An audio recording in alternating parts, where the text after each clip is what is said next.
కోరుట్ల మండలం కల్లూరు గ్రామంలో జరిగిన ఈతవనం అగ్నిప్రమాద ఘటనను రాష్ట్ర కాంగ్రెస్ పార్టీ సీనియర్ నాయకులు జువ్వాడి కృష్ణారావు సందర్శించారు. ప్రమాద స్థలాన్ని పరిశీలించి జరిగిన నష్టంపై వివరాలు తెలుసుకున్నారు.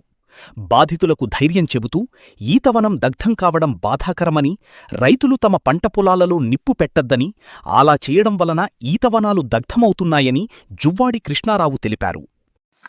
కల్లూరు గ్రామంలో పొలాలకు ఎండిన పొలాలకు అగ్గిపెట్టుట్ల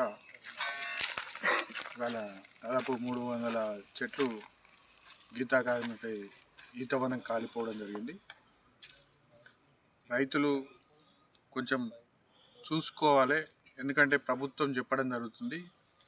ఏదైతే ఈ పొలాలను కాలిపెట్టకుండా చూడాల్సిన బాధ్యత రైతులదే.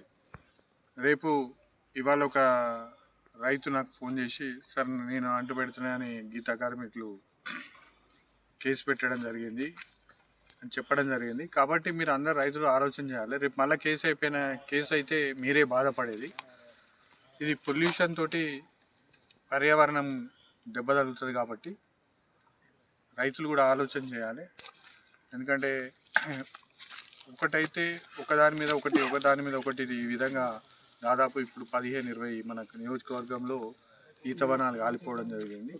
ఎప్పుడు కూడా ఇట్లా జరగలేదు, కానీ ఈ సంవత్సరం మాత్రం చాలా ఈత చెట్లు కాలిపోవడం జరిగింది. నిన్ననే కలెక్టర్ గారు దాదాపు ఒక 10-15 లక్షల రూపాయలు ఈ కాలిపోయిన ఈతవనాలకు బోర్ల నిమిత్తం డబ్బులు ఇవ్వడం జరిగింది.